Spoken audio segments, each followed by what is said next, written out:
Hi, welcome to DappBlocks. In this video, we will learn web3.py. If you are new on the channel, my name is Himmat. Here we learn all fundamental concepts and practical development of blockchain technologies. So if this is something helpful to you, then press the like button and subscribe to the channel. Let's get started. Prerequisite. First, Python. Install Python latest version. You can download it from python.org. Second, package installer pip. Pip is a utility to manage package installations from command line. If you have installed Python 3, then it is installed pip by default. If not, then you need to install it. You can check pip installed or not by using command pip ---- version. Third, web3.py. Use command pip install web3 to install the web3.py library. Web3.py is a Python library used to interact with Ethereum blockchain, which includes creating Ethereum transaction, smart contract deployment, and interact with the smart contract by reading and writing data, etc. Fourth, HTTP RPC URL. Sign up to the Impero.io, create a project, and get HTTP RPC URL by selecting testnet or mainnet endpoint. RPC URL is used to connect to the blockchain. If you see here, we have created one config file, config.ini. There we have multiple sections. One is account detail and connection detail. In account detail, we have account and the private key. So for the account, you can go to the MetaMask, or if you are using the Ganache, you can use the account address from there. Just go here and copy the account address and paste it here. Then the private key, again go to the MetaMask, go to the account details, export private key. Once you enter the MetaMask password, you will get the private key.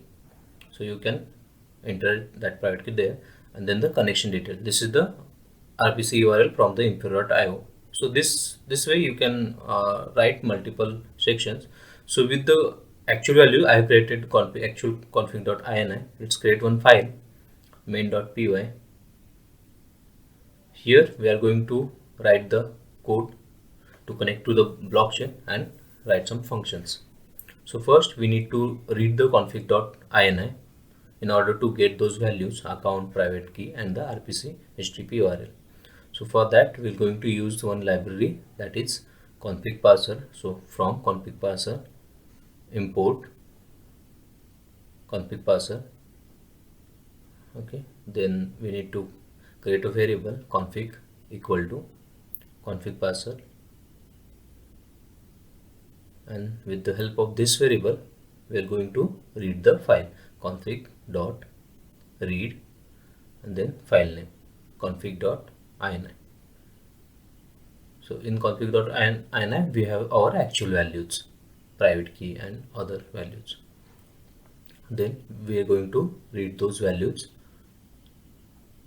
So first we are going to read the account details, account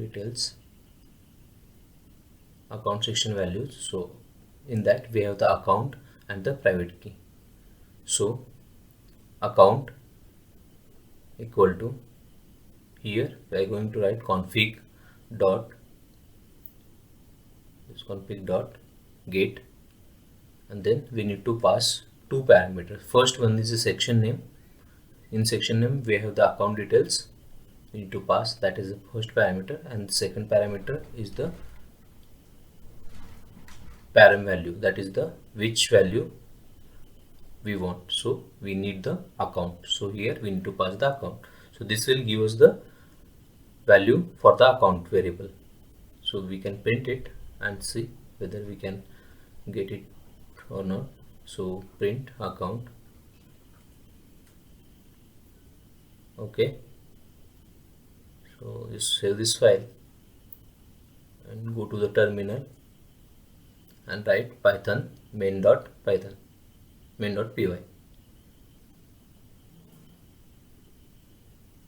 So see, this is our account address from the config.ini. So likewise we need to get the private key and the RPC HTTP URL. So private key equal to, change the indentation. Okay, private key equal to config dot get, then the section name that is account details. Just copy this account details, and second parameter is that param value private key. Just paste it. Okay, so this will give us the private key. Then we are going to read the values from the connection details section. Okay, in the connection detail we have the RPC URL or the HTTP RPC URL. So HTTP RPC URL equal to config.get. Then we have the connection details as a section name, and then the parameter name, that is HTTP RPC URL.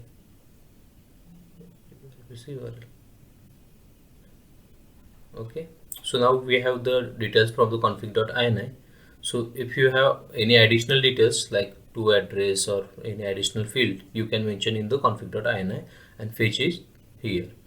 So now we need to connect to the Ethereum blockchain. So with the help of web3.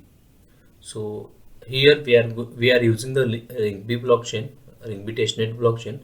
So web3, so create one variable w3 equal to web3. So we need to import that, it's already there, so just change that. So from web3 import web3. Okay, so here w should be capital web3 in bracket web3 dot http provider, and we need to pass that HTTP RPC URL, which will connect this script to the Ringb testnet. So here we have this. So now there is one concept called middleware. So middleware is between your public web3 functions and the provider or the node. So between public web3 and provider or node. So basically this is used to communication between the web3 Ethereum web3 client. So this works like from web3.py we are going to send a request. So let's say for example we're sending a request, a transaction request or contact creation request. So here, so that request goes through like this. So web3 request, web3.py request, web3.py request. First go to the layer 2. So this looks as a onion. So layer 2, then inside that we have the layer 1, then it go to the layer 0, then it reaches to the Ethereum node. So this is kind of multiple layers, and as output this will again send the output or the response to layer 0,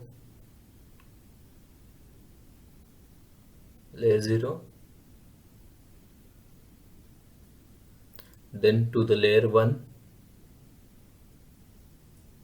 and to the layer 2, again sending back response to the original or the web3 request. So this is one concept called middleware. So I hope you need to understand this. So that's the reason I'm explaining here. So we need to add that middleware. So first import from web3 dot middleware. Okay, import get POA underscore middleware.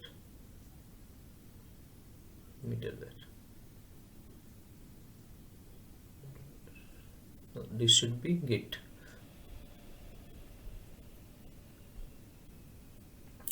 that is GTH, yeah, then POA middleware. Okay, now we need to add that middleware. So w3 dot middleware underscore onion. onion dot inject, and in bracket we need to pass that POA, that is git POA middleware, and the layer. Here we are going to use the layer 0, layer equal to 0. So if you want more details on this middleware, please let me know in the comment box. I will create a detailed video on the same. So let's run some basic functions from the web3.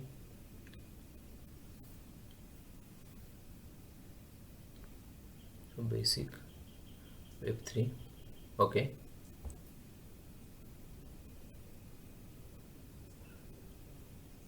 So here we can have multiple functions or multiple variables from web3. So create one function first in the py file.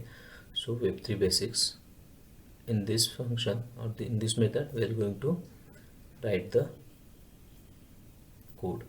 So web3, just call this web3 basics from here, okay. So here let's first try to get block number. So web w3 dot block number, so this will return as the current block number.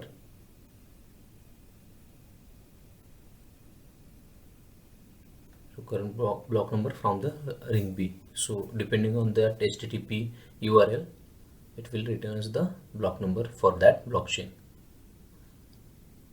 Here we should get the block number for the ring B testnet. Just save this file, run the command python main.py.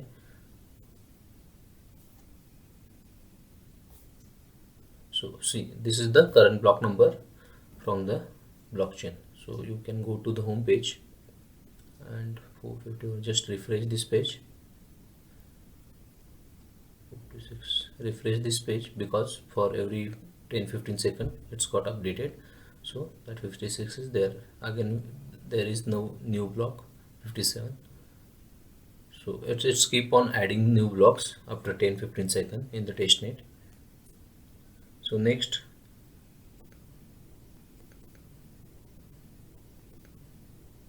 we can check the get block function. So block, it will return as the block detail. So block details equal to w3 dot eth dot get block. So here you can pass the block number. There are two ways to get the block number. Either you can pass the block number or here, or you can also add the latest keyword instead of block number. So it will return us the latest block details, and if you specify the block number, it will provide us a block details for that particular block number. So likewise latest you can provide it for the latest block. So save this and try and run it. So see, this is the block details. Block details, it has the number, block number, then it has base gas free difficulty.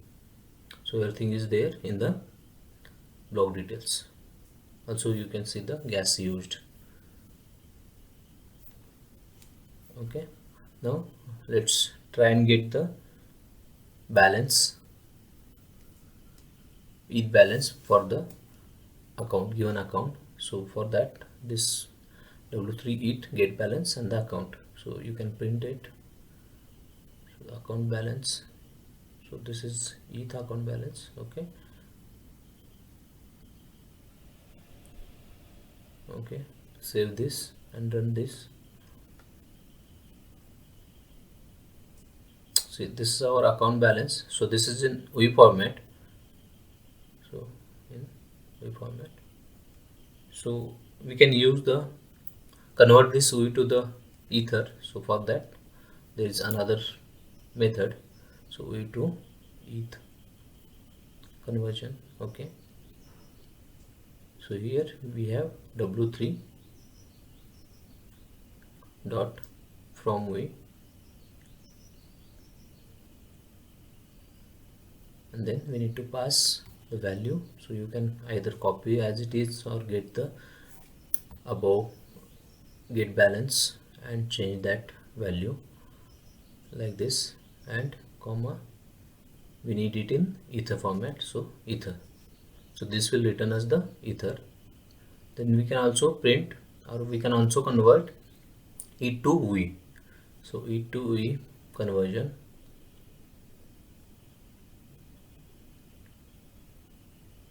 equal to conversion, okay, W3 dot to E. Here also you need to pass the parameter. First its value in ETH, so let's say 1.5 ETH, and the ether as the current value denomination. So just run this, see. So account balance is this, then this is the account balance in ether, so you can compare that or verify that. Okay, then we have the E2E conversion for 1.5 ether, so that is the conversion. So likewise there are many functions in web3.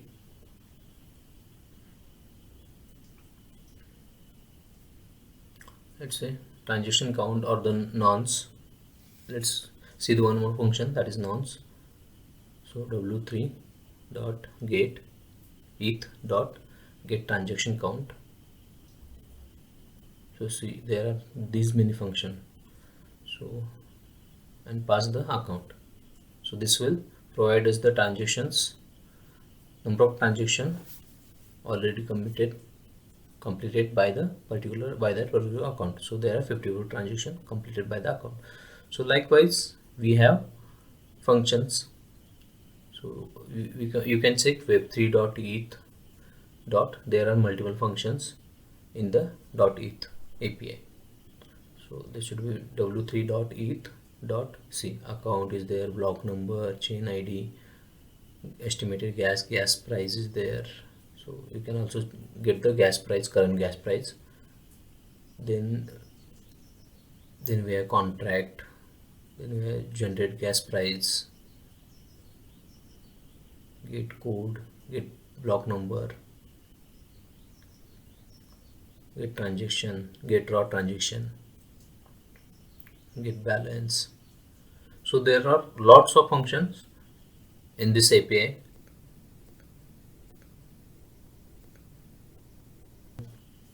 So you can try other functions as well. So in the next video we're going to see how we can transfer ether from one account to another account.